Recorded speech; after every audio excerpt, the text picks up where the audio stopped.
Bienvenidos, esto es Homo Optimus, una producción de Total Sapiens para todos ustedes. Mi nombre es Sergio Anaya y el tema de hoy pues es el relativo al 2 de octubre, al menos como una conmemoración del hecho, pero enfocado a los problemas actuales que padece el país. El título que le hemos puesto es de la masacre de estudiantes en 1968 al voto juvenil de 2018.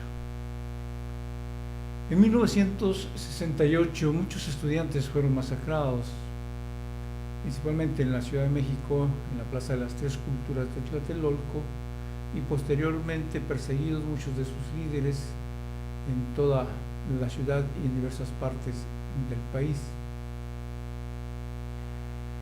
Ellos protestaban en demanda de garantías para exigir sus derechos, y sin embargo fueron reprimidos por el Estado mexicano. En 2018, en cambio, los jóvenes acudieron a las urnas para refrendar ese cambio iniciado medio siglo antes, es decir, en una vía distinta, en la vía pacífica. Bien por la memoria y bien por los homenajes, por todas las conmemoraciones que se realizan en la capital del país y en diversos estados, en muchas ciudades. Pero el asunto de fondo es la permanencia de los reclamos de entonces y los que se han sumado en los últimos 50 años. Es evidente que se ha avanzado en el país en muchos aspectos, pero en muchos otros se ha retrocedido. En materia de derechos humanos no se ve progreso alguno, en cuanto a la seguridad tampoco, y así con muchos aspectos que vamos a ir viendo uno por uno. En primer lugar, una de las cuestiones que detonaron precisamente el movimiento del 68 fue el porrismo en las diversas escuelas y facultades, en las diversas instituciones de educación superior en la capital del país. El porrismo sigue presente en los centros universitarios, como lo vimos hace apenas unos pocos días en las proximidades de la mismísima rectoría de la Universidad Nacional Autónoma de México, la UNAM. Pero igual podemos hablar de la presencia de porros, si no en todas, yo diría que la mayoría de las universidades del país. Como punto número 2 están las políticas económicas que ya desde entonces y ahora son favorables a los grandes capitales y consorcios empresariales en perjuicio de la economía de las clases media y baja y en consecuencia de la economía nacional. Punto número 3. Las políticas de empleo y salarios han ido en detrimento de los trabajadores, de sus familias, todo con tal de cumplir los acuerdos del Tratado de Libre Comercio, por hablar solo de los últimos 30 años, respecto al extranjero, y con los hombres de negocios nacionales respecto a México. Punto número 4. Las políticas educativas encaminadas a destruir las normales del país para implantar modelos que han quebrantado los lineamientos de una educación enfocada en el desarrollo humano total, por una educación dirigida más hacia la capacitación con habilidades mínimas, es decir, las cuestiones aritméticas, sumar, restar, multiplicar, dividir, potenciar, sacar raíz, aunque estas últimas ya no tanto. Y hablar, leer, escribir. Ese parece ser el enfoque de los últimos 30 años en la educación, con la finalidad de que estos egresados pues sirvan como trabajadores de bajo perfil que ocuparán puestos con ingresos mínimos. Punto número 5. La generalización de la corrupción en el gobierno y en la iniciativa privada.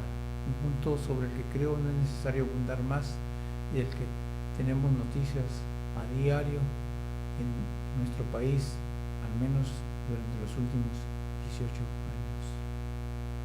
Punto número 6. La deplorable intensificación de la violencia para legitimar los gobiernos de los últimos 30 años, por lo menos.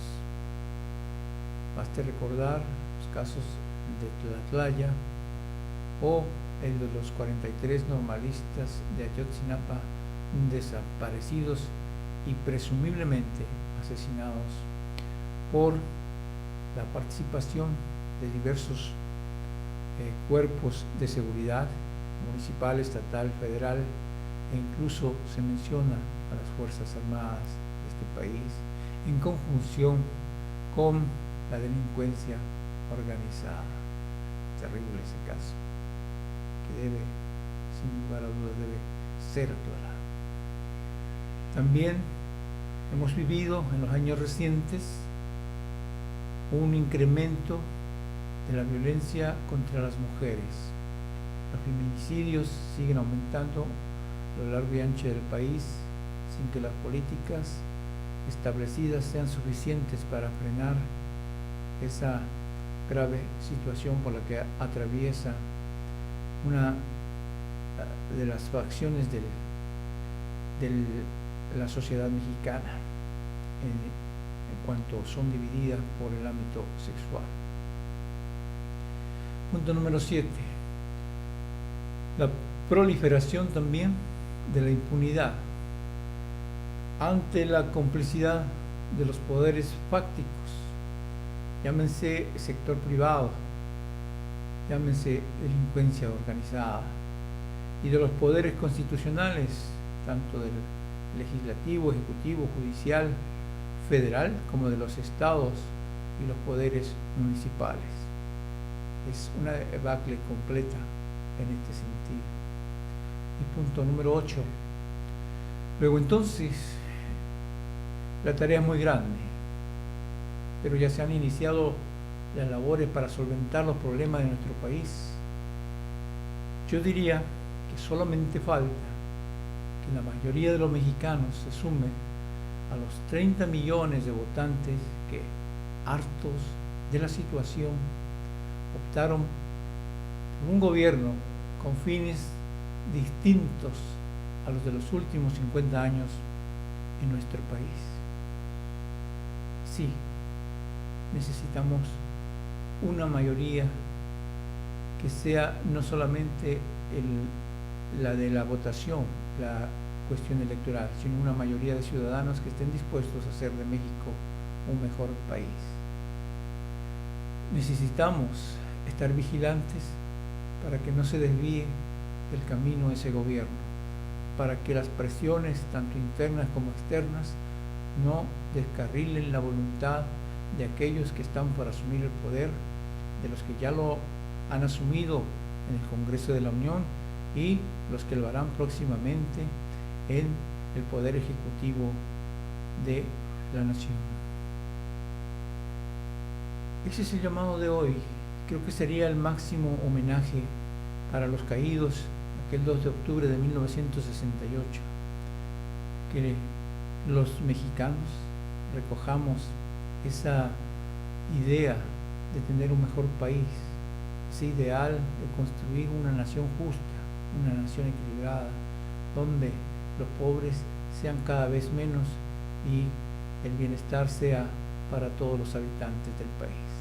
Yo les agradezco la atención a estos comentarios y los invito a nuestra próxima charla Y les recuerdo que estamos en las redes sociales, en Facebook y YouTube como Total Sapiens, y en Twitter como @sapienstotal con S mayúscula y T mayúscula. Y para consultar otras informaciones pueden consultar nuestra página www.totalsapiens.com. Muchas gracias y hasta la próxima.